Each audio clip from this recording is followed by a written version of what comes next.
Good morning to all. अगले अंश में हम पुनः उपस्थित हैं। इस अंश में हम देखेंगे कि किस प्रकार सालिम अली पक्षियों की हिफाजत हेतु केरल तक पहुंचे थे। जो मैं पढ़ रही हूँ, जिन पंक्तियों में इसकी चर्चा की गई है। अपने लंबे रोमांचकारी जीवन में ढेर सारे अनुभवों के मालिक सालिम अली एक दिन केरल की साइलेंट वैली को रेगिस्तानी हवा के झोंकों से बचाने का अनुरोध लेकर चौधरी चरण सिंह से मिले थे। रोमांचकारी जीवन के बारे में इनकी बताई गई है कि सालिम अली पक्षियों की खोज हेतु दूर दराज के क्षेत्रों में भी विचरण करते थे, घूमते थे और इस प्रकार इन्होंने यायावरी की भी भूमिका निभाई थी, यानी कि निरंतर भ्रमणशील प्रवृत्ति में रहना। सालिम अली काफी रोमांचित होते थे जब वह पक्षियों की खोजबीन किया करते थे और इन्हीं अनुभवों को जुटाते वह केरल पहुंचे थे। उन्होंने देखा था कि जो राष्ट्रीय उद्यान है, उस उद्यान की स्थिति डावाडोल हो रही थी, जिसका नाम था साइलेंट वैली। वहां रेगिस्तानी हवा के झोंकों का काफी बुरा प्रभाव पड़ रहा था और वहां उस क्षेत्र में, उस उद्यान में उपस्थित पशु पक्षियों की स्थिति दयनीय होती जा रही थी, उनकी दुर्दशा हो रही थी। इसी हेतु उनके हृदय में यह भाव उत्पन्न हुआ कि इनको किसी तरीके से बचाया जाए और उन्होंने इसकी विनती या अनुनय विनय इस विषय पर लेकर चौधरी चरण सिंह, जो हमारे 5वें प्रधानमंत्री रहे हैं देश के, उनसे मिले थे जिस समय वो प्रधानमंत्री थे। उनसे उन्होंने जाकर पक्षियों की जिस प्रकार उनके दुख दर्द का चित्रण किया, चौधरी साहब की आंखों में आंसू या जलधारा फूट पड़ी। उनकी एक बात यह भी बताई गई है कि चौधरी साहब जमीनी व्यक्ति थे। उन्हें सोंधी माटी की खुशबू का राज भी पता था। रेगिस्तानी हवा के झोंकों से बचाने का अनुरोध लेकर चौधरी चरण सिंह से मिले थे। वे प्रधानमंत्री थे। चौधरी साहब गांव की मिट्टी पर पड़ने वाली पानी की पहली बूंद का असर जानने वाले नेता थे। पर्यावरण के संभावित खतरों का चित्र सालिम अली ने अपने सामने रखा, उनके सामने रखा। उसने उनकी आंखें नम कर दी थी। सालिम अली की बातों से इतने भाव विभोर हो गए कि चौधरी साहब, जिन्होंने संघर्ष किया था, जिन्हें पता था कि वास्तव में पशु पक्षियों की स्थिति क्या हो रही होगी, क्योंकि जो व्यक्ति संघर्ष करता है वही दुख या कष्ट में व्याप्त समय को जान सकता है, समझ सकता है। उन्हें अधिक समझाने की आवश्यकता नहीं होती है। प्रकृति से जुड़ाव होने के कारण चौधरी साहब ने भी सालिम अली की बातों को हृदय से लिया और उन पर अमल किया। आप ये देख सकते हैं कि प्रधानमंत्री जैसे महान हस्ती, विशाल हस्ती, जिनसे सालिम अली मिले, यानी कि सालिम अली भी कोई मामूली वैज्ञानिक नहीं थे, पक्षी वैज्ञानिक। इन्हें मौका मिला कि प्रधानमंत्री से मिलने का, क्योंकि आम व्यक्ति जाकर प्रधानमंत्री से नहीं मिल सकता। इस घटना से आप यह जान सकते हैं कि सालिम अली काफी चर्चित थे, काफी प्रसिद्ध थे और आज भी वह प्रसिद्ध हैं अपने कार्यों के द्वारा। और हम और आप पक्षियों के बारे में इतनी चिंता नहीं करते। कोई मर भी रहा है, कोई घायल है, तो एक हल्की नजरों से देखते हैं और निकल जाते हैं किनारे से। लेकिन आप देखते हो कि किस प्रकार से आप देख रहे हैं सालिम अली ने पशु पक्षियों की हिफाजत की चिंता करते हुए चौधरी चरण सिंह से वह मिलते रहे। उन्होंने जाकर अनुनय विनय भी किए। लोग अपने कार्यों के, अपने स्वार्थ की पूर्ति हेतु ही कदम बढ़ाते हैं, लेकिन यहाँ उन्होंने स्वार्थहीनता की भावना से, यहाँ किसी प्रकार का स्वार्थ नहीं था उनका कि पशु पक्षियों की हिफाजत हो जाए तो उन्हें बेच दिया जाए या उनका व्यापार कर लिया जाए। वह बिल्कुल खुले हृदय से उन्होंने यह सोच रखी और उनकी यह सोच भी पूरी हुई। उनको संरक्षण दिया गया, राष्ट्रीय उद्यान को बचाने का प्रयास किया गया। अब हम आगे देखते हैं। आज सालिम अली नहीं है, चौधरी साहब भी नहीं है। कौन बचा है जो अब सूंधी माटी पर उगी फसलों के बीच एक नए भारत की नींव रखने का संकल्प लेगा? काफी चिंतित हैं यहाँ जाबिर हुसैन, और वो कहते हैं कि सालिम अली तो नहीं है और चौधरी चरण सिंह भी नहीं है, जिन्होंने प्रकृति विशेष के लिए कुछ किया, पक्षियों के लिए कुछ किया, पशुओं के लिए कुछ किया। लेकिन आज भी कोई ऐसा है जो उनके निरीक्षण, उनके विकास, उनके हित लाभ के लिए कार्य करेगा? कोई ऐसा नहीं बचा है। यह दुख प्रकट कर रहे हैं। उन्होंने बहुत बड़ी बात कही है कि सोंधी माटी पर उगी फसलों के बीच एक नए भारत की नींव रखने का संकल्प कौन लेगा?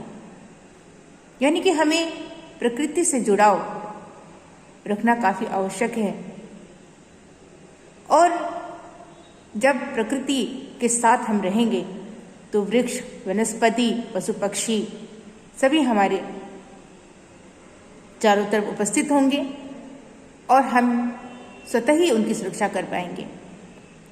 लेकिन ऐसा कोई है? कौन बचा है जो अब हिमाचल और लद्दाख की बर्फीली जमीनों पर जीने वाले पक्षियों की वकालत करेगा? दुर्गम स्थानों में पाए जाने वाले पशु पक्षियों की हिफाजत भी कोई करने वाला है? जो बर्फीली जमीनों पर रहने वाले पक्षियों की हिफाजत कौन करेगा? अब हम आगे देखते हैं। सालिम अली ने अपनी आत्मकथा का नाम रखा था फॉल ऑफ स्पैरो। मुझे याद आ गया, D.H. लॉरेंस की मौत के बाद लोगों ने उनकी पत्नी फ्रीडा लॉरेंस से अनुरोध किया था कि वह अपने पति के बारे में कुछ लिखें। आप देख सकते हैं सालिम अली रचनाकार भी थे। उन्होंने अपनी आत्मकथा लिखी थी और जिसमें लिखा था उन्होंने फॉल ऑफ स्पैरो, यानी कि वह एक घटना उन्होंने लिखी थी जब एक स्पैरो, जब गौरैया चिड़िया घायल होकर उनके ही एयरगन से गिर पड़ी थी और वह काफी विचलित हो गए थे, और किस प्रकार उन्होंने संकल्प ली थी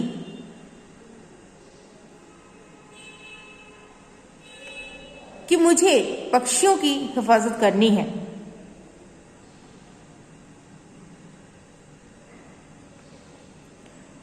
मुझे याद आ गया, D.H. लॉरेंस की मौत के बाद लोगों ने उनकी पत्नी फ्रीडा लॉरेंस से अनुरोध किया कि वह अपने पति के बारे में कुछ लिखें। फ्रीडा चाहती तो ढेर सारी बातें लिख सकती थी, लेकिन उसने कहा मेरे लिए लॉरेंस के बारे में कुछ लिखना असंभव सा है। मुझे महसूस होता है कि मेरी छत पर बैठने वाली गौरैया लॉरेंस के बारे में ढेर सारी बातें जानती हैं। इन्होंने जब गौरैया का जिक्र हुआ तो D.H. लॉरेंस की याद आ गई। जाबिर हुसैन ने D.H. लॉरेंस का जिक्र किया है। D.H. लॉरेंस के बारे में यहां बताया गया है कि यह भी उपन्यासकार थे, इन्होंने भी रचना की थी और इनका जुड़ा अधिक से अधिक प्रकृति विशेष से ही रहा है। D.H. लॉरेंस के बारे में हम देख सकते हैं, पाठ के अंतिम भाग में दिया हुआ है, जिसमें अर्थ उनका बताया है। आप सभी देखेंगे इसको। 20वीं सदी के अंग्रेजी के प्रसिद्ध उपन्यासकार, उन्होंने कविताएं भी लिखी हैं, विशेषकर प्रकृति संबंधी कविताएं उल्लेखनीय हैं। प्रकृति की में से D.H. लॉरेंस का गहरा लगाव था और सघन संबंध भी था। वे मानते थे कि मानव जाति के एक उखड़े हुए वृक्ष महान वृक्ष की भांति है, जिसकी जड़ें हवा में फैली हुई हैं। वे अपने यह भी मानते थे कि हमारा प्रकृति के साथ तारतम्य करना जरूरी है, प्रकृति से जुड़ाव हमारा होना काफी आवश्यक है। ये बहुत बड़ी बात D.H. लॉरेंस ने बताई है, जिनके बारे में आप सभी जान गए हो। आपके पास ये बुक है, आप लोग यह भी जान लेना, जो दिया हुआ है अंश उसमें पढ़ लेंगे। बहुत बड़ी बात उन्होंने बताई है कि हमारा मानव जीवन उस उखड़े हुए वृक्ष की भांति है, जिनकी जड़ें धरातल के साथ होनी चाहिए पर वो आकाश में है। यानी कि जब जड़, जहां से स्रोत है, जहां से हमें ऊर्जा मिलती है, जहां से शक्ति प्राप्त होती है, उस पेड़ की बात कर रहे हैं, तो वही पेड़ अगर जो दे रहा है, जो धरातल, जो मिट्टी जिस धरती से हम पा रहे हैं, उससे हम दूर हो जाएंगे, जो हमारी मातृभूमि है उससे हम दूर हो जाएंगे, तो उसका विकास कैसे होगा। और इन्होंने मानव जाति को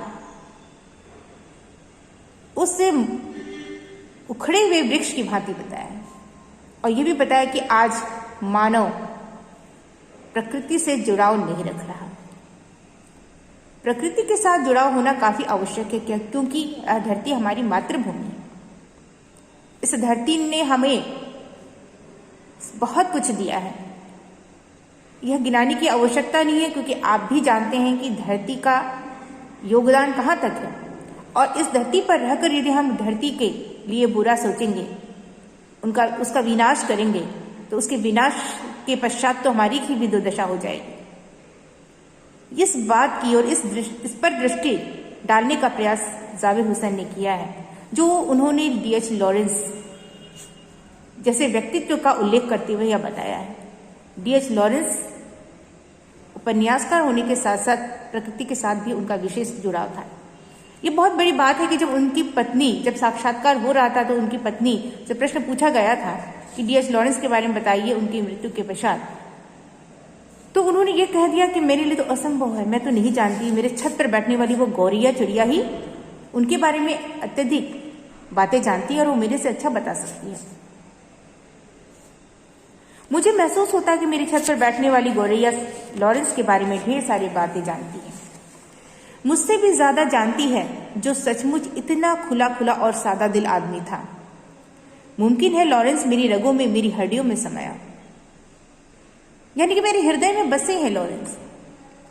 वो काफी खुले विचारों वाले सादा दिल इंसान थे, लेकिन मेरे लिए मुमकिन नहीं कि मैं उनके बारे में कुछ बताऊं, क्योंकि यह बात, अपने इस विचार को व्यक्त करते हुए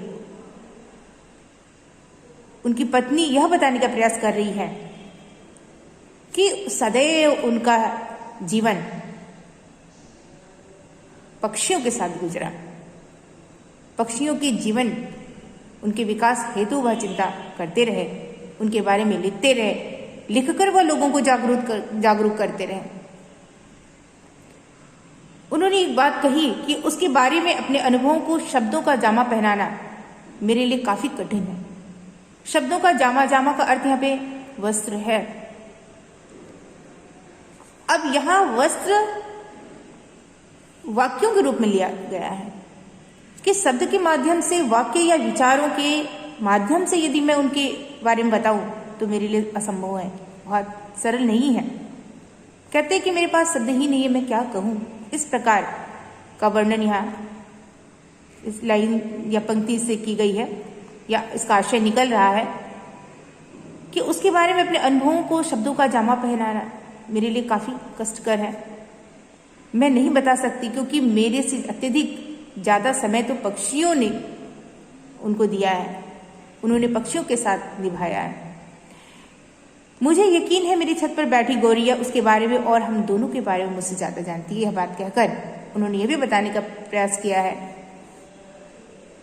कि मैं भी ज्यादा से ज्यादा समय गौरैया के साथ या पक्षियों के साथ बिताती रही हूं, यानी कि हम दोनों का समय पक्षियों के साथ व्यतीत होता रहा है, और उनके विकास हेतु इन्होंने अपने कलम के माध्यम से लोगों के अंदर जागरूकता फैलाई है। अब आगे देखते हैं हम। जटिल प्राणियों के लिए सालिम अली हमेशा एक पहेली बने रहेंगे। यहाँ जटिल प्राणी उनके लिए कहा गया है जो सामान्य व्यक्ति है, जो पशु पक्षियों के बारे में नहीं जानती, वे जटिल प्राणी ही हैं। बचपन में के दिनों में उनकी एयरगन से घायल होकर गिरने वाली नीलकंठ की वह गौरैया सारी जिंदगी उन्हें खोज के नए नए रास्तों की तरफ ले जाती रही। सालिम अली जो घटना घटित हुई थी, एयरगन से ही स्वयं गिरकर मरने वाली वह गोरैया को देखकर सालिम अली काफी दुखित थे। वह एयरगन उन्हें तोहफे में मिला था सालिम अली को, और खुश होकर वह चलाने लगे थे तो अचानक से गिर गई गोरैया। काफी व्यथित हो गए और उन्होंने उसी समय प्रण ले लिया कि नहीं, मुझे तो पक्षियों की हिफाजत करनी है। उनकी जिंदगी वहीं से बदल जाती है। जिंदगी की ऊंचाइयों में उनका विश्वास एक क्षण के लिए भी नहीं डिगा था। जब वो आगे उन्होंने कदम बढ़ाई तो बढ़ते चले गए। पीछे मुड़कर उन्होंने देखने का प्रयास नहीं किया। काफी परेशानियां आई, संघर्ष हुए, लेकिन उनका कदम डिगा नहीं। वो लॉरेंस की तरह नैसर्गिक जिंदगी का प्रतिरूप बन गए। नैसर्गिक जिंदगी यानी कि वह प्राकृतिक या स्वाभाविक जीवन, जिस प्रकार D.H. लॉरेंस मृत्यु को प्राप्त हो गए अपने कार्यों के पश्चात, ठीक उसी प्रकार वह भी इस नैसर्गिक जीवन, इस स्वाभाविक जीवन, यह संसार जो है, जो सदा से ऐसा ही है कि जीवन है, मरण है, पशु पक्षियों का वास है, मानव जाति है, और इस स्वाभाविक जीवन में उन्होंने जिया, जन्म लिया, कार्य किया, और D.H. लॉरेंस की भांति वे भी पक्षियों प्रकृति में विलीन हो गए, उनका प्रतिरूप बनकर रह गए। उनकी ही तरह एक और वह रोल मॉडल की तरह आप देख सकते हैं, वो इस प्रकार यहाँ उपस्थित हो गए कि ठीक प्रकार जिस प्रकार D.H. लॉरेंस ने काम किया था, ठीक इसी प्रकार सालिम अली ने भी उन्हीं की तरह कार्य किया, उनका प्रतिरूप बनकर रह गए, उन्हीं की तरह वह हो गए। सालिम अली प्रकृति की दुनिया में एक टापू बनने की बजाय अथाह सागर बनकर उभरे थे। यह काफी महत्वपूर्ण अंश है, इसकी व्याख्या पूछी जाती है। इसमें यह बताया गया है कि सालिम अली इस प्रकृति की दुनिया में एक टापू नहीं, टापू यदि आकार प्रकार से हम देखते हैं तो यह टापू एक सीमित क्षेत्र में है, यह काफी विस्तारित नहीं है, और इस में कहीं कोई फैलाव नहीं है, कहीं कोई गहराई नहीं है। धरातल से, समतल भूभाग से थोड़ा सा उठा हुआ जो भाग होता है वह टापू कहलाता है। तो इन्होंने सीमित क्षेत्र में हल्की सी या थोड़ी सी या कम ज्ञान या कम जानकारी, लघु जानकारी प्राप्त करने के बजाय सागर की तरह अथाह अत्यधिक गहराई युक्त ज्ञान उन्होंने प्राप्त किया। सागर का क्षेत्र विशाल होता है, वृहद स्तर पर यह फैला होता है। इसकी गहराई यह नापती है या बताती है कि ज्ञान का सागर है कहा जाए तो ठीक सागर की भांति ही यह पूरे भारतवर्ष में इन्होंने भ्रमण किया इसका, और जरूरत पड़ी तो उसके बाहर भी उन्होंने घूमी। भ्रमणशील प्रक्रिया और यायावरी के माध्यम से इन्होंने पक्षियों की खोजबीन की, और सीमित क्षेत्र टापू जैसे सीमित क्षेत्र से ज्ञान अर्जित न कर, कम ज्ञान अर्जित न कर, विशाल और बृहद ज्ञान, गहराई से युक्त ज्ञान इन्होंने सागर की भांति प्राप्त किया। इनका व्यक्तित्व महान वैज्ञानिक के रूप में उभरा। जो लोग उनकी भ्रमणशील स्वभाव और उनकी यायावरी से परिचित थे, उन्हें महसूस होता है कि वो आज भी पक्षियों के सुराग में निकले हैं। यानी कि यह प्रतिदिन तुरंत दूरबीन उठाते हैं और अब पक्षियों की खोजबीन हेतु निकल जाते हैं। इनके मित्रगण जो भी हैं ये सोचते हैं कि यह तो गए हैं, अब आएंगे और फिर नई नई खोज लेकर हमें भी बताएंगे कि इन्होंने क्या क्या खोजी है, क्या क्या देखा है उन्होंने। तो आज भी इनकी मृत्यु के पश्चात यह बिल्कुल नहीं लगता कि सालिम अली की मृत्यु हो गई। जावेद हुसैन कहते कि सालिम अली की मृत्यु नहीं हुई है, बल्कि वह आज भी कहीं न कहीं पक्षियों की खोज के हेतु दूरबीन उठाए गए हैं और बस अभी गले में लंबी दूरबीन लटकाए अपनी खोजबीन नतीजों के साथ लौट आएंगे। ऐसा लगता है कि अभी आ ही रहे होंगे। जब तक वो नहीं लौटते क्या उन्हें गया हुआ मान लिया जाए? यानी कि व्यक्ति जो समीप का व्यक्ति, नजदीकी व्यक्ति, अपना रिश्तेदार, अपना सगा संबंधी या कोई ऐसे मित्रगण जो काफी आपसे लगाव रखे हों, आपसे बंधे हों, अचानक से मृत्यु हो जाए तो विश्वास ही नहीं होता कि व्यक्ति मर गया या उनकी मृत्यु हो गई है, वह अब नहीं रहा। ठीक इसी प्रकार सालिम अली की मृत्यु के पश्चात भी जाबिर हुसैन अवसाद रूप में यहाँ उन्होंने व्यक्त किया अपने भावनाओं को, काफी दुखित है और उन्होंने यह बताने का प्रयास किया कि मुझे तो विश्वास ही नहीं हो रहा कि वो गए हैं, जब तक वो लौट कर वापस ना आ जाए वो उन्हें गया हुआ नहीं माना जा सकता। अंत में उन्होंने बात कही कि मेरी आंखें नम है, सालिम अली तुम लौटोगे ना? कि सालिम अली क्या तुम आओगे ही ना? वो पूछ रहे हैं कि वो यहाँ पूछना भी नहीं, सीधे तौर पर बता रहे हैं कि तुम आओगे ना, मैं इंतजार में हूं, तुम्हें आना ही होगा। इस पाठ में वर्णित इस वाक्य के माध्यम से हम ये भी कह सकते हैं कि जो लेखक है, लेखक यह बताने का प्रयास करता है कि सालिम अली की भांति ही कोई हृदय से जागृत हो और वह कदम बढ़ाए पक्षियों की खोजबीन, पक्षियों के विकास हेतु पुनः फिर से एक बार क्यों ना बन जाए वह सालिम अली। इस प्रकार यह पाठ समाप्त होता है। इस पाठ से हमें यही सीख मिलती है कि हमें भी प्रकृति का विशेष ध्यान रखना चाहिए। भले हम अपने कार्यों में लगे हों, लेकिन बिना अर्थ के हमें पशु पक्षियों के साथ दुर्व्यवहार नहीं करना है और हो सके तो हमें दूसरों को भी यही शिक्षा देनी है कि हम भी सुख से रहें और पशु पक्षियों, प्रकृति जगत का भी विनाश ना करें। पेड़ों को अत्यधिक ना काटें, अगर काटने की आवश्यकता कभी पड़े तो एक पौधा लगा लें कहीं पर भी, क्योंकि इसी पर्यावरण में, इसी प्रकृति में, इसी धरती में हमारी जड़ें बहुत अंदर तक गई हुई हैं। इस प्रकार इस पाठ की समाप्ति होती है। अगले समय मैं अब आपको वीडियो न भेजकर असाइनमेंट के रूप में आपको जो नोट्स हैं आपको दे दूंगी। तब तक के लिए धन्यवाद।